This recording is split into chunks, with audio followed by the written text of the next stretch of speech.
Assalamualaikum warahmatullahi wabarakatuh.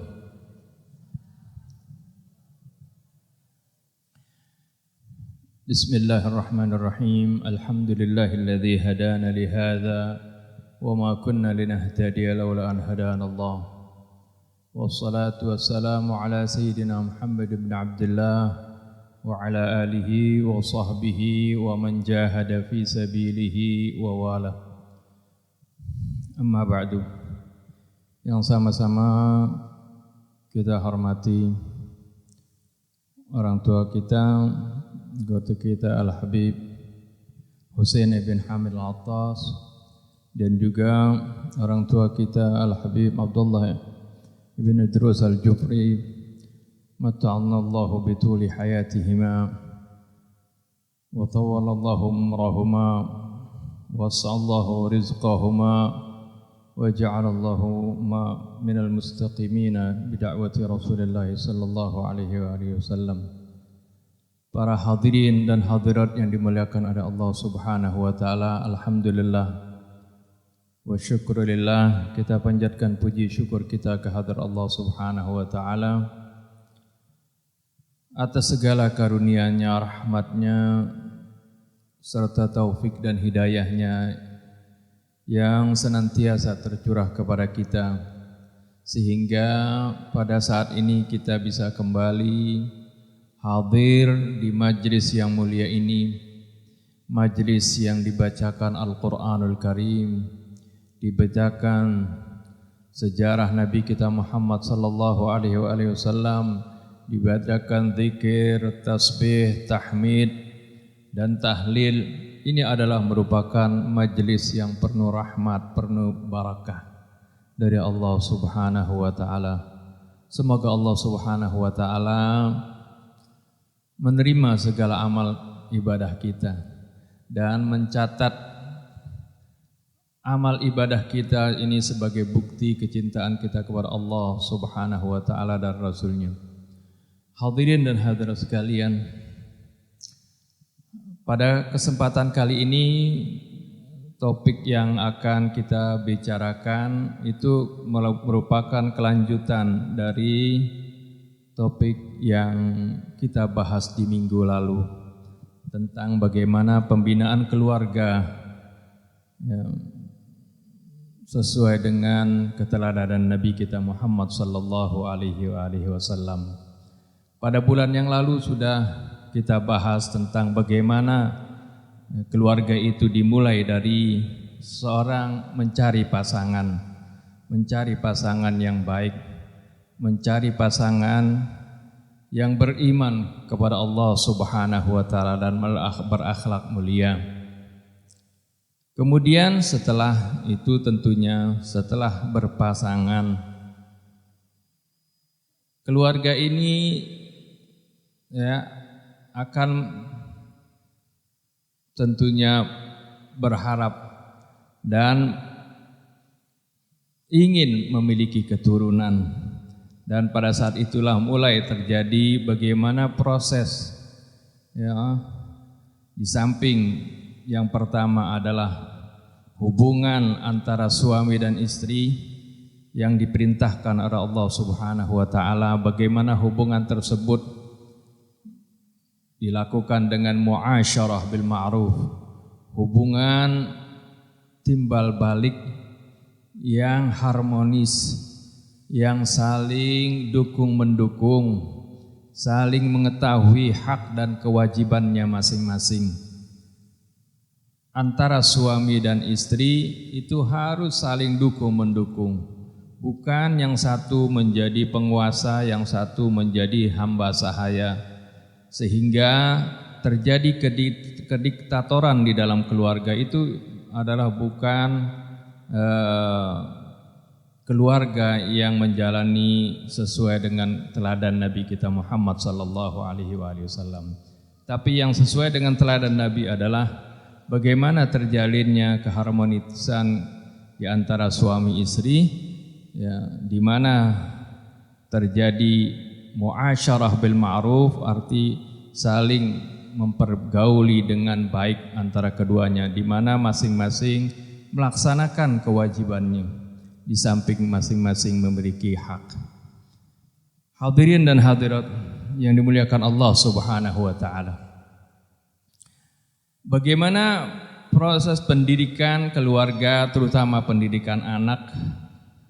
Ya, ini tentunya kalau bagi Nabi kita Muhammad sallallahu alaihi wasallam itu dipraktekkan langsung ya dengan perilaku beliau. Dan tentunya setelah beliau menjadi nabi, beliau pun mengacu kepada Al-Qur'anul Karim. Ya, karena Al-Qur'anul Karim Allah katakan ya, Al-Qur'an ini dzikrun laka wa liqaumik wa innahu ladzikrun laka wa liqaumik. Al-Qur'an ini adalah sebagai peringatan buat engkau dan juga buat kaummu. Untuk itu ya mari kita baca ya, dan renungi firman Allah Subhanahu wa taala, bagaimana gambaran seorang wanita yang sedang mengandung ya, bagaimana perilakunya. Ini juga apa yang kita dapati dalam Al-Qur'an ini merupakan bimbingan buat kita, terutama ya ibu-ibu muda yang baru memiliki anak ya. Dalam surah Ali Imran ayat 36 Allah Subhanahu wa taala berfirman, ba'da an a'udzu billahi minasyaitonir rajim, bismillahirrahmanirrahim, idz qalat imra'atu Imran rabbi inni nadartu laka ma fi batni muharraran fataqabbal minni innaka antas samiul alim. Falamma wada'atha qalat rabbi inni wada'tuha untha wallahu a'lamu bima wada'at wa laysa adh-dhakaru kal untha wa inni sammaytuha Maryam wa inni u'iduha bika wa dhurriyyataha minasy syaithanir rajim. Idz qalat imratu Imran, ingatlah atau ceritakanlah tatkala istri Imran berkata. Ini Imran ya, istri Imran ini bernama, kalau di tafsir diceritakan itu bernama Hannah ya. Ini adalah ibu dari Sayyidah Maryam, ibu dari Sayyidah Maryam. Imran adalah keluarga Imran adalah keluarga yang terhormat, keluarga yang baik ya, sampai ya, namanya itu disebutkan dalam Al-Qur'an Al-Imran ya. Al-nya itu maksudnya keluarga. Beda tulisannya Al-Baqarah, alif lamnya itu artinya itu alif lam ma'rifat ya. Kalau Al-Imran itu ya, al-nya artinya keluarga, Alu Imran. Ya beda ya, beda. Seperti Al-Baqarah, Al-Fatihah, Al-An'am itu alif lamnya namanya alif lam ma'rifah ya. Tapi kalau Al-Imran, al-nya itu artinya keluarga. Keluarga Imran. Allah menceritakan bagaimana keluarga yang saleh ini, keluarga yang baik ini, terutama diceritakan di sini adalah istrinya. Lihat, tentang Imrannya nggak disebutkan. Ini betapa di dalam Islam itu peran wanita itu begitu penting. Ya. Ada surah An-Nisa, nggak ada surah Ar-Rijal kan? Nggak ada. Makanya ibu-ibu itu ya berbahagia. Allah Subhanahu Wa Taala angkat derajat ya, bagaimana kaum wanita di dalam Islam ini, yang mana para wanita di zaman jahiliyah ya maupun di umat-umat yang lain dulu itu begitu didiskreditkan, dimarginalkan, tapi Islam mengangkat harkat dan martabat kaum wanita. Ini diceritakan bagaimana Imra'atu Imran, istrinya Imran yang bernama Hannah ya. Begitu juga ketika Allah menceritakan ibunya Nabi Musa, yang dia berusaha bagaimana agar supaya anaknya itu yang baru lahir, Nabi Musa, jangan dibunuh oleh Fir'aun ya. Karena Firaun ya dapat saran dari orang-orang dekatnya bahwasanya kerajaannya, dia bermimpi kalau nggak salah, ya kerajaannya akan ditumbangkan oleh seseorang. Oleh karena itu dia kasih ultimatum, kalau ada yang lahir laki-laki harus dibunuh. Maka ibunya Nabi Musa berusaha untuk menyelamatkan anaknya ini. Anaknya setelah lahir dimasukkan di peti, kemudian dihanyutkan di sungai. Ini juga yang diceritakan peran ibunya Nabi Musa. Peran bapaknya nggak diceritakan dalam Al-Quran. Ya, ini juga ibunya Sayyidah Maryam. Ingatlah tatkala istri dari Imran berkata, ya, ketika dia sedang mengandung, dia tidak tahu mengandungnya ini laki atau perempuan, nggak kayak zaman sekarang ya. Ada alat USG, ultrasonografi, ya bisa ketahuan ini kandungannya laki atau perempuan. Tapi Sayyidah Ana ini, istri Imran ini, dia bernazar ketika dia hamil. Dia katakan, inni nadartu laka ma fi batni muharrara fataqabbal minni innaka antas sami'ul alim. Lihat orang tua yang baik, ketika dia hamil mengandung, dia mengharapkan anaknya pun menjadi anak yang baik, anak yang soleh. Orang tua yang soleh menginginkan anaknya itu juga menjadi anak yang soleh. Ketika masih di perut saja dia sudah berdoa memohon kepada Allah Subhanahu wa taala. Bahkan dia bernazar, inni nadartu ma fi batni muharrara. Sungguhnya aku bernazar, ya, apa yang di dalam kandunganku ini, ya, aku bernazar agar supaya dia ini dijadikan menjadi anak yang soleh. Muharraran artinya anak yang soleh, yang terbebas dari ikatan yang lain kecuali ikatan kepada Allah Subhanahu wa taala. Maksudnya dia nadarkan agar supaya anaknya ini nanti menjadi anak yang soleh dan berkhidmat di Masjidil Aqsa. Berkhidmat di Masjidil Aqsa. Fataqabbal minni innaka antas sami'ul alim. Ya Allah, terimalah dariku karena Engkau Maha mendengar lagi Maha mengetahui. Jadi bagi seorang ibu ketika ketika baru mengandung, hendaknya senantiasa banyak berdoa, memohon kepada Allah Subhanahu wa taala, ya, agar supaya anaknya ini benar-benar nanti menjadi anak yang soleh. Di samping itu banyak-banyak baca Al-Quran. Kalau dulu orang-orang Barat suka bilang katanya, itu ibu yang hamil tuh perdengarkan lagu-lagu klasik katanya, lagu-lagu Beethoven katanya. Ya, irama Beethoven seperti itu. Ya. Mana lebih baik Beethoven apa Al-Quran? Nggak bisa dibandingkan. Al-Quran adalah yang terbaik. Itu biarkan saya orang-orang yang di luar Islam ya. Tapi di dalam Islam kita diajarkan bagaimana ya ibu yang hamil banyak membaca Al-Quranul Karim. Karena apa yang dibaca ini juga ya akan dirasakan oleh si bayi. Ya. Ini yang pertama, banyak baca Al-Quran, banyak doa, banyak tasbih, ya, tahmid kepada Allah Subhanahu wa taala. Dan juga menjaga makanannya, ya. Menjaga makanan, jangan makan makanan yang haram, ya. Jagalah agar supaya makan makanan yang halal dan thayyib, ya. Jadi bukan halal saja, oh ini halal nih tapi ternyata nggak baik buat bayi, jangan dimakan, ya. Jadi Allah perintahkan supaya kita makan makanan yang pertama harus yang halal, ya, juga yang thayyib, agar supaya ini ya memberikan nutrisi terbaik untuk cabang bayi kita.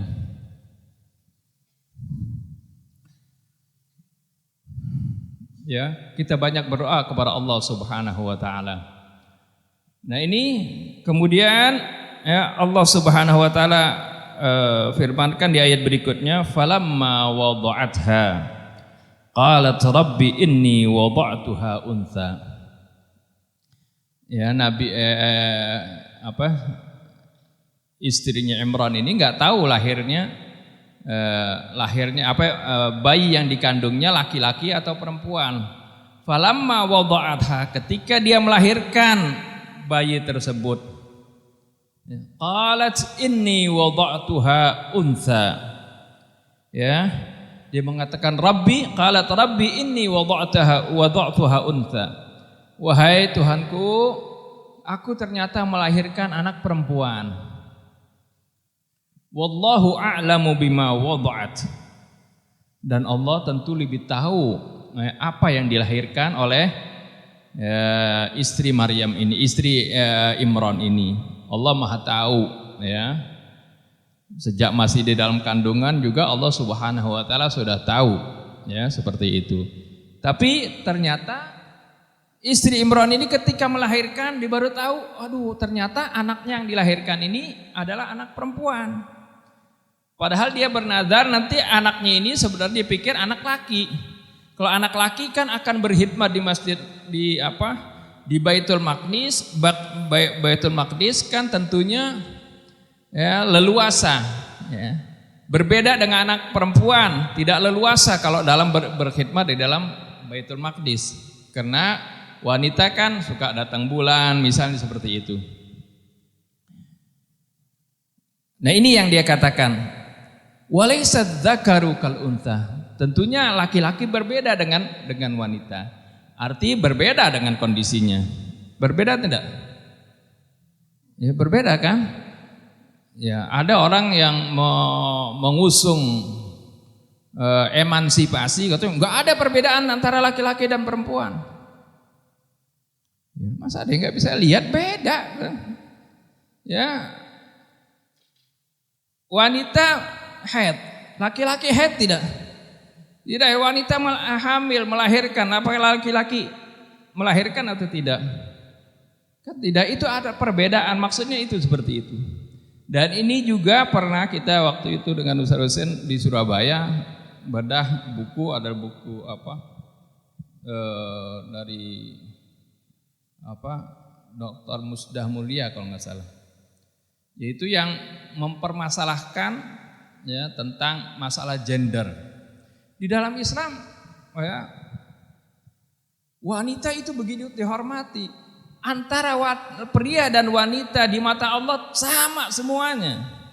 Tapi wanita memang berbeda dengan laki-laki dalam fisiknya. Ya. Tapi di mata Allah, inna akramakum indallahi atqakum. Orang yang paling bertakwa di antara kalian orang yang paling mulia di antara kalian adalah orang yang bertakwa. Allah sebutkan, ya ayyuhan nas inna khalaqnakum min dzakarin wa untha. Wahai manusia sekalian, sungguhnya kami ciptakan kalian dari laki-laki dan perempuan. Wa ja'alnakum syu'uban wa qabaila lita'arafu inna akramakum indallahi atqakum. Dan kami jadikan kalian itu ya, bersuku-suku dan berbangsa-bangsa. Jadi dari wanita dan perempuan, ya Allah Subhanahu wa taala sebutkan semuanya sama, inna akramakum indallahi atqakum. Sungguhnya orang yang paling mulia di antara kalian adalah orang yang paling bertakwa. Di mata Allah ya sama semuanya. Inilah kalau dibilang emansipasi dalam hal ini, iya. Tapi kalau dalam fisiknya berbeda, memang berbeda. Kalau ada yang bilang itu sama, mau disamakan juga semuanya, ya itu namanya matanya enggak bisa memandang, enggak bisa melihat, ya. Oleh karena itu Allah Subhanahu wa taala ketika ada menjelaskan hukum-hukum yang berbeda, ya, karena Allah melihat bagaimana ya dalam kondisi wanita itu sendiri. Ketika misalnya wanita Ya, ketika datang bulan dibebaskan dari kewajiban untuk sholat. Ini adalah merupakan dispensasi Allah, karena Allah Subhanahu wa taala Maha mengetahui bagaimana kondisi si wanita ini. Dan ini tidak dibilang bahwasanya wanita jadi kurang ibadahnya, tidak. Ya. Yang menentukan itu bahwasanya wanita tidak wajib sholat itu adalah Allah Subhanahu wa taala dan Rasulnya. Ya, maka ini bukan kemauan wanita tersebut. Oleh karena itu nggak bisa dibilang ya agamanya jadi berkurang, tidak. Ya, karena ini ya wanita menjalankan itu karena itu adalah perintah dari Allah. Dan Allah Maha Rahman dan Rahim. Kalau ada hambanya yang biasa melakukan suatu kebaikan, kemudian ada halangan, dia nggak bisa melaksanakan kebaikan itu, tetap Allah catat. Jadi pahalanya tetap dapat dari Allah Subhanahu wa taala. Ini adalah kemurahan Allah Subhanahu wa taala. Jadi wanita-wanita yang lagi haid misalnya, yang datang bulan, nggak karena kemudian dia nggak bisa kan ya melaksanakan sholat karena memang tidak disyariatkan. Tapi jangan khawatir, pahala sholatnya tetap dapat.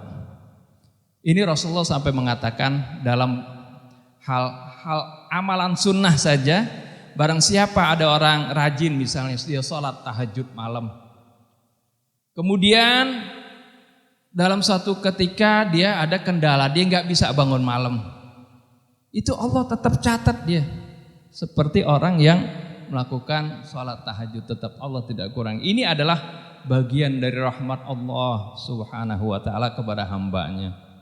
Ya, ini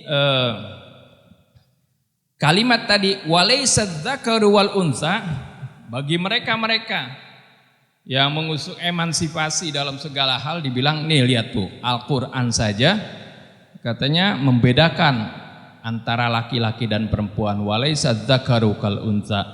Padahal ini adalah ucapan Sayyidah Hannah istri Imran yang mengatakan bahwasanya beda ini anak laki-laki dengan perempuan fisiknya, karena dia tahu, karena niatnya nadarnya tadi adalah agar supaya bisa berkhidmat di Baitul Maqdis. Kalau perempuan tentu nggak bisa khidmat seperti orang laki, seperti itu ya.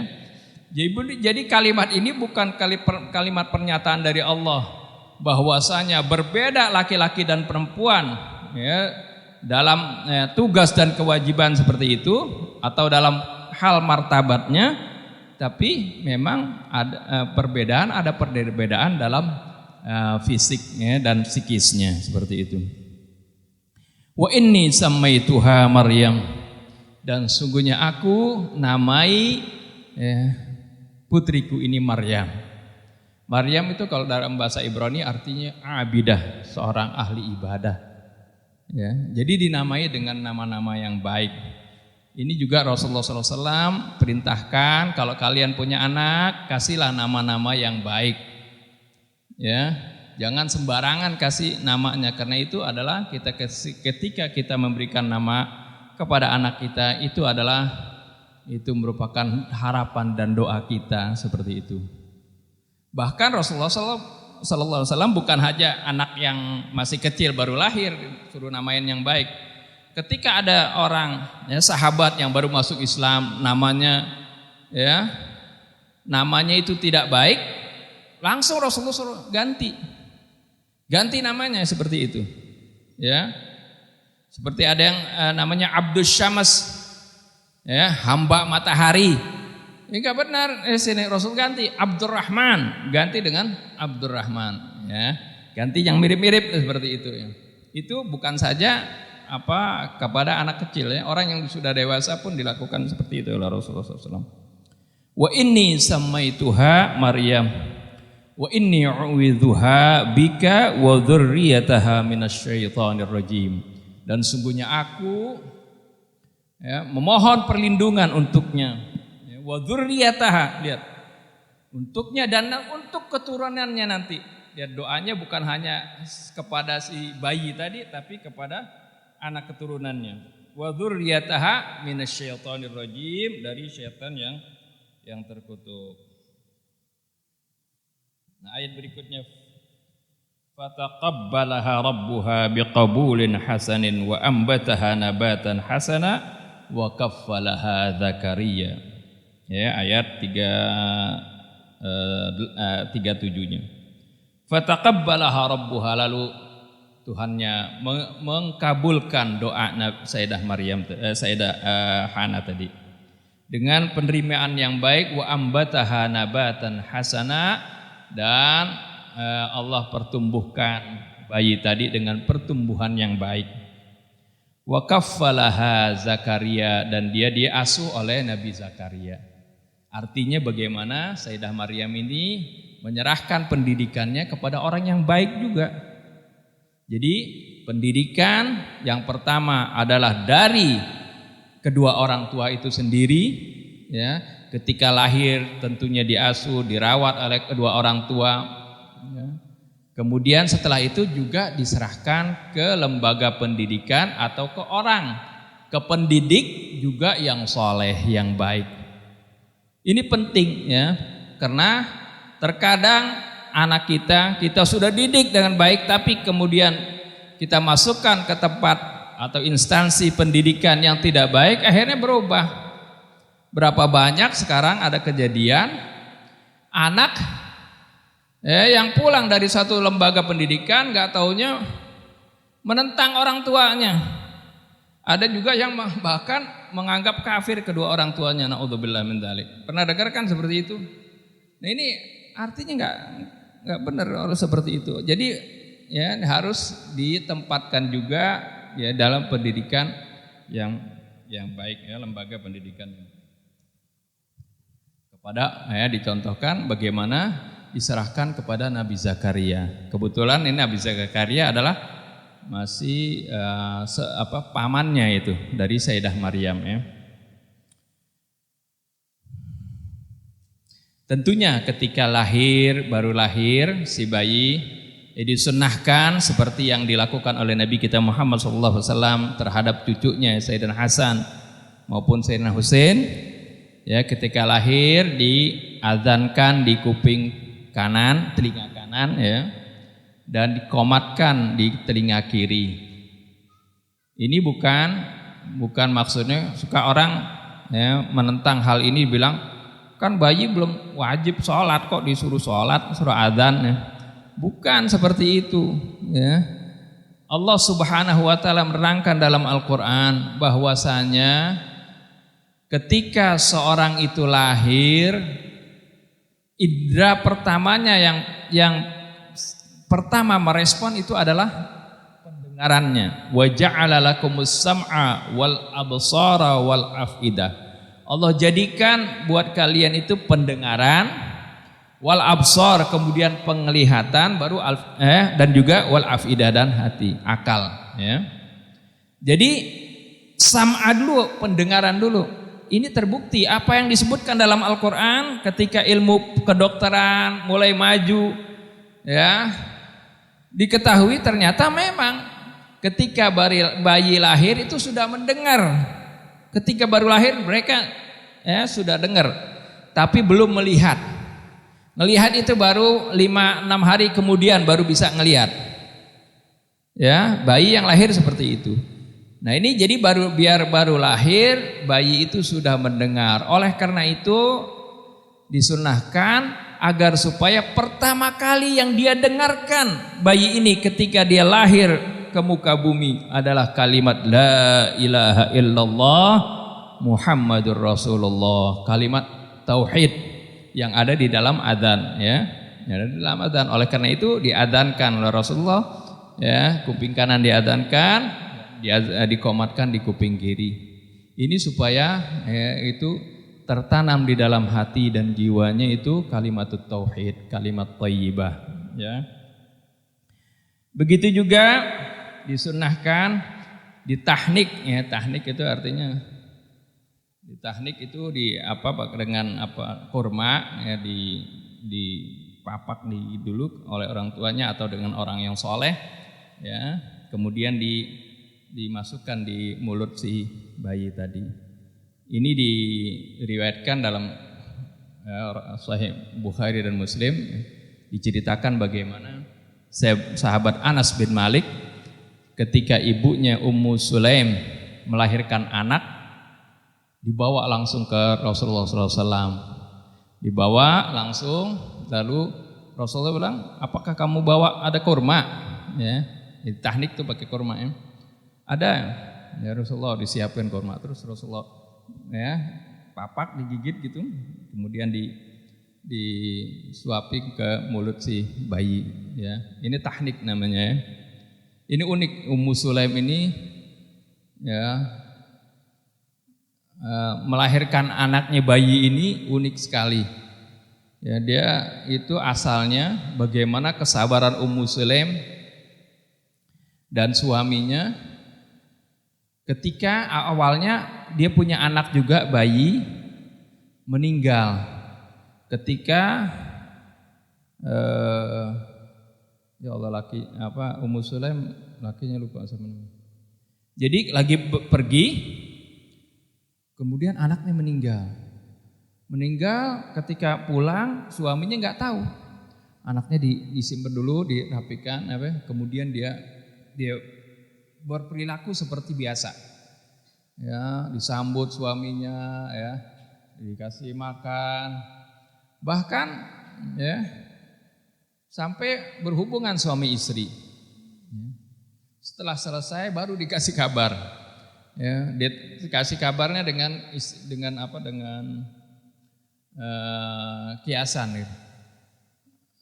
Ketika ditanya anaknya mana, katanya anak kita mana. Kemudian istrinya bilang, Ummu Sulaim bilang, kalau ada orang meminjamkan suatu barang kepada kamu, kemudian barang tersebut mau diambil, bagaimana sikap kamu? Ya kita serahkan orang barang kita adalah barang yang dipinjamkan adalah milik orang itu, katanya. Oh kalau gitu ya ucapkanlah istarji, ucapkanlah inna lillahi wa inna ilaihi rajiun, ya, karena anak kita itu sudah dipanggil oleh Allah Subhanahu wa taala. Oleh Allah yang memilikinya, ya, lebih sayang kepadanya sehingga dipanggil. Suaminya belum kaget, kamu beritahukan saya setelah ini semua kamu lakukan. Iya, katanya. Akhirnya besoknya diceritakan, besoknya ya dia ketemuin Rasulullah SAW, bertemu dengan Rasulullah udah tahu ternyata apa yang dilakukan oleh Ummu Sulaim ini terhadap suaminya. Bilang pas ketemu suaminya Ummu Sulaim, anda lupa namanya ya, langsung Rasulullah bilang, a'arrastumul laila, kalian pengantin baru semalam. Suami Ummu Sulaim tertawa, saya tersenyum, diceritakan keadaannya, lalu didoakan oleh Rasulullah SAW. Ya, mudah-mudahan kamu mendapatkan dari hasil hubungan kamu mendapatkan keturunan yang soleh. Akhirnya benar ketika lahir tadi dibawa oleh Ummu Sulaim ke hadapan Nabi, kemudian ditahnik tadi, ya, didoakan. Dan benar dari anak itu yang dihasilkan tadi, ya, dihasilkan dari ibu yang sabar, bagaimana menerima cobaan kehilangan anaknya. Kemudian dia tetap tabah, dia menyambut suaminya dalam keadaan rapi seperti biasanya. Akhirnya Allah berikan anak dari situ, punya anak 11 kalau tidak salah. Anak dari yang ditahnik tadi semuanya hafal Quran. Ya, semua menjadi orang-orang yang baik seperti itu.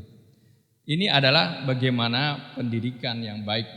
Ya, dimulai dari orang tua yang baik, ya, mendidik itu sangat-sangat berkat. Dan ini juga bagaimana ya kita ikuti teladan Nabi kita Muhammad sallallahu alaihi wasallam di dalam mendidik anak-anaknya. Ya, setelah besar tentunya diperkenalkan terus ya akhlak-akhlak yang baik dalam berbicara, ya, dalam bersikap. Dan ini tentunya sangat-sangat direkam apa yang dilihat oleh anak dari perilaku kedua orang tuanya. Ya. Dan juga kita ketahui bagaimana dalam cerita dalam hadis, ya, bagaimana Rasulullah SAW kalau ke masjid, ya, kadang-kadang cucunya itu Sayyidina Hasan dan Husain datang ke masjid, ya. Ya, artinya dibiarkan seperti itu. Bukan itu saja, ibu-ibu juga kadang-kadang membawa anaknya ke masjid. Sampai diceritakan bagaimana Rasulullah SAW kalau lagi jadi imam mendengar ada anak nangis, Rasulullah peringan sholatnya, nggak dipanjangin, dipercepat sholatnya. Karena Rasulullah kasihan kepada ibunya nanti. Ibunya pasti terganggu dengan nangisnya anaknya tersebut. Ya, ini menunjukkan bagaimana ya anak dari kecil sudah diperkenalkan tentang ya artinya adab-adab Islam, tentang ibadah dan seterusnya. Ini saja yang dapat saya sampaikan. Mudah-mudahan bermanfaat. Lebih kurang saya mohon maaf. Billahi taufiq wal hidayah. Assalamualaikum warahmatullahi wabarakatuh.